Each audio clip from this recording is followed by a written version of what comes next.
YouTubers आजकल ज़ेरे ताब हैं। एक के बाद एक यूट्यूबर जो है वो लाहौर हाई कोर्ट में पेश हो रहा है। आज मरूफ यूट्यूबर डकी भाई जो है वो आज लाहौर हाई कोर्ट में पेश हुए हैं और अपनी हिफाजती ज़मानत उन्होंने करवाई है। उन पर क्या मुकदमा है, क्या इल्ज़ामात हैं और अदालत ने क्या अहकाम दिए हैं। मेरे साथ कानूनदान नसीर कमो साहब मौजूद हैं।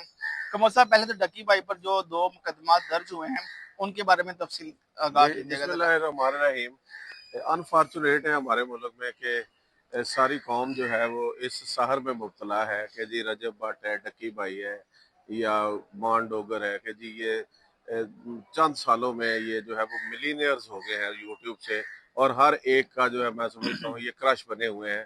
हालांकि ये माशरती इकदार जो है वो खराब कर रहे हैं और कोई इनका कंटेंट नहीं होता। और ये जो डक्की भाई है इस पे 2 FIR हुई है। ये ना मोटरवे पे अपनी गाड़ी में जा रहे थे, सारी बात है डॉलर इनके पास आ रहे हैं तो इन्होंने कोई जदीद गाड़ी जो थी उनके पास थी जिसको आप ड्राइवर के बगैर भी वो चलती है। और अच्छा, ये इन्होंने कोई स्पीड उसकी सेट करके ना खुद ये ऐसे ऑटो पे लगा दिया उसे। इन्होंने टांगे अपने डैशबोर्ड पे रखी और खुद जो है वो बता रहे हैं कि जी मेरी गाड़ी चल रही है, मैं सोया हुआ हूँ। तो ये क्या मैसेज दे रहे हैं माशरे में, क्या एहसास कमतरी का शिकार कर रहे हैं माशरे को।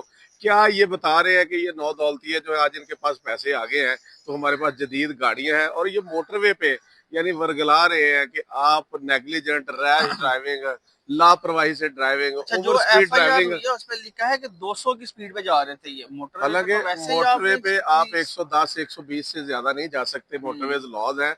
और ये 200 पे जा रहे थे और जो है वो बड़े बदतमीजाना अंदाज से डैशबोर्ड पे टांगे रख के या जो है वो मैसेज दे रहे थे। ये अपनी बेसिकली उस गाड़ी की पब्लिसिटी कर रहे थे, ये बता रहे थे कि मेरे पास ये जदीद गाड़ी है। हालांकि देखे मेरी बात सुने, जितना मर्जी कोई अमीर हो जाए, जितना मर्जी कोई बड़ा हो जाए, हर शख्स पे लाजिम है कि वो मुल्की कवानीन जो है उनको फॉलो करे। बेसिकली ये जो यूट्यूबर है ये तो देखे ना, ये जब बेशुतर बेमहार है, ये कंट्रोवर्शियल कंटेंट जो है कोई मजहब पे जो है वो कर रहा है, उसको ख्याल नहीं होता बात करते हुए। कोई जो है वो अदारों पे, पाक फौज पे या दीगर अदारों पे कर रहा होता है, या देखे फैमिली वी लॉगिंग के चक्करों में ये अपनी बीवियों को, अपनी बच्चियों को अपने दिखा रहे होते हैं और ऐसी वल्गर अच्छा, डक्की गुफ्तगू हो भाई रही होती आज है। इन दो मुकदमात में जमानत के लिए आए थे। वो इन्होंने कौन सी जमानत करवाई है और उस जमानत का मकसद क्या है? अब आगे ये केस कैसे बढ़ेगा? बेसिकली इन पे 2 FIR हुई मोटरवे पे, दो मुख्तलिफ मकामात पे इनको मोटरवे के कैमरों ने देखा। एक चक्री था और एक दूसरा मुकाम था। 279 पाकिस्तान पिनल कोड के तहत। 279 क्या है पाकिस्तान पिनल कोड कि कोई शख्स जो है वो रोड पे, पब्लिक रोड पे रैकलेसली या गफलत से या रैशली ड्राइविंग करता है जिससे वो अपने आप को भी इंडेंजर करता है, अपनी जिंदगी को और दूसरों की जिंदगी को भी खतरे में डालता है। तो इस जुर्म के तहत इनके खिलाफ FIR हुई है और कानून में इसकी सजा 2 साल है, दो जुर्माना साल है तक और सजा दोनों है। सजाएं। मैं यहाँ पे रिक्वेस्ट करूंगा कि कानून में ना सजाएं बढ़नी चाहिए। ये मजाक है कि आज बेलेबल ऑफेंस है, ये आज ये अरेस्ट होता है कल बेल हो जाएगी, तो सिर्फ छोटी बॉन्ड देना नहीं, होता है। आज लाहौर हाईकोर्ट ने प्रोटेक्टिव बेल ये अलाउ बेसिकली की है। बेसिकली लाहौर हाईकोर्ट में इसने क्या किया कि प्रोटेक्टिव बेल में आया कि मैंने जिस जिले में मेरे खिलाफ FIR हुई है उसकी सेशन कोर्ट में जाके मैंने सरेंडर करना है। अब वहां पे ये प्रोटेक्टिव बेल लेके वहां सरेंडर करेगा और सरेंडर करने के बाद वहां पे बेल अप्लाई करेगा।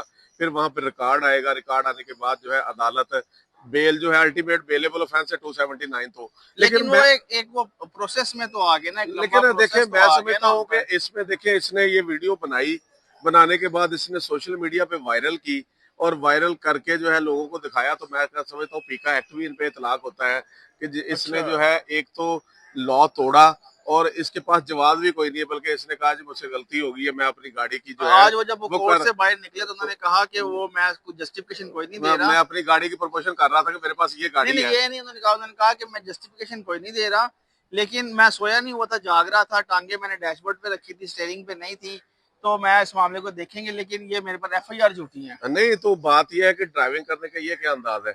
आप गाड़ी देखें, आप ड्राइविंग लोगों को ये तासर दे रहे हैं। पहले लोग वन व्हीलिंग करते हैं, बच्चे बच्चियां, बच्चे जो है वो वन व्हीलिंग की तरफ जा रहे हैं। अब आप गाड़ियों पे, कारों की भी वन व्हीलिंग सिखा रहे हैं लोगों को। ये वन व्हीलिंग है ना कि गाड़ी को चल रही है और आप अपने काम कर रहे हैं, टांगे डैशबोर्ड पर रखी हुई है। तो माशरे को ये हमेशा जो व्लॉगर है या ये जो यूट्यूबर है, इन्होंने हर कंटेंट कंट्रोवर्शियल, हर काम में गुरूर, तकब्बर और हर काम में ये जो है वो माशरे को इखलाकी तौर पे, कानूनी तौर पे बिगाड़ की तरफ ले जा रहे हैं।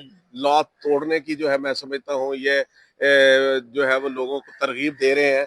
तो इसलिए मैं समझता हूँ कानून नाफिज करने वाले अदारों को और यूट्यूब को हैंडल करने वाले, जिस कानून के तहत हैंडल होता है पीका एक्ट के तहत, तो इसके तहत जो रूल्स है उनको ज्यादा अच्छा स्ट्रिक्ट करना चाहिए और ये यूट्यूबर्स को इस दायरे में लेके आना चाहिए। जिस तरह टीवी चैनल्स और प्रोफेशनल जर्नलिस्ट जो है उन पे जो है वो पीका एक्ट है या पैमरा है उनको मॉनिटर किया जाता है। इसी तरह सोशल मीडिया को या यूट्यूबर को मॉनिटर करना बहुत जरूरी है। अगर इनको आपने बेहंगम, बेशुतर, बेमहार छोड़े रखा और इसकी तरफ कुछ ना किया तो आने वाले कुछ सालों में जो है वो माशरा और ज्यादा पस्ती की तरफ जाएगा, इखलाकी गिरावट की तरफ जाएगा और कानून की जो है वो बालादस्ती की बजाय ये लोग जो है और ज्यादा ताकतवर होके कानून का ये मजाक उड़ाने के चलें जी, मुतरादिफ है और मुंह अब चढ़ाने जो के है वो मुतरादिफ है। 5 मई तक लाहौर हाई कोर्ट ने डकी भाई को गिरफ्तार करने से रोका है और उनकी हिफाजती जमानत मंजूर की है। 5 मई तक वो जिस जिले में एफआईआर है उस जिले में जाएंगे और वहां पर जो है वो अपनी अबूरी जमानत करवाएंगे, लेकिन अभी वो गिरफ्तार नहीं हो सकते। लाहौर हाई कोर्ट के जस्टिस शहबाज रिजवी ने आज उन्हें एक आर्जी रिलीफ दिया है और ये रिलीफ तकरीबन हर मुल्जिम को ये रिलीफ मिल जाया करता है। और अब देखेंगे कि 5 मई को डकी भाई अब मुतलका कोर्ट में पेश होकर वहां से अपनी जमानत करवाएंगे, इस केस को आगे बढ़ेंगे। लेकिन डकी भाई अपने गलती का एतराफ कर चुके हैं, लेकिन अब ये मामला अदालत में है तो अदालत इसका फैसला करेगी।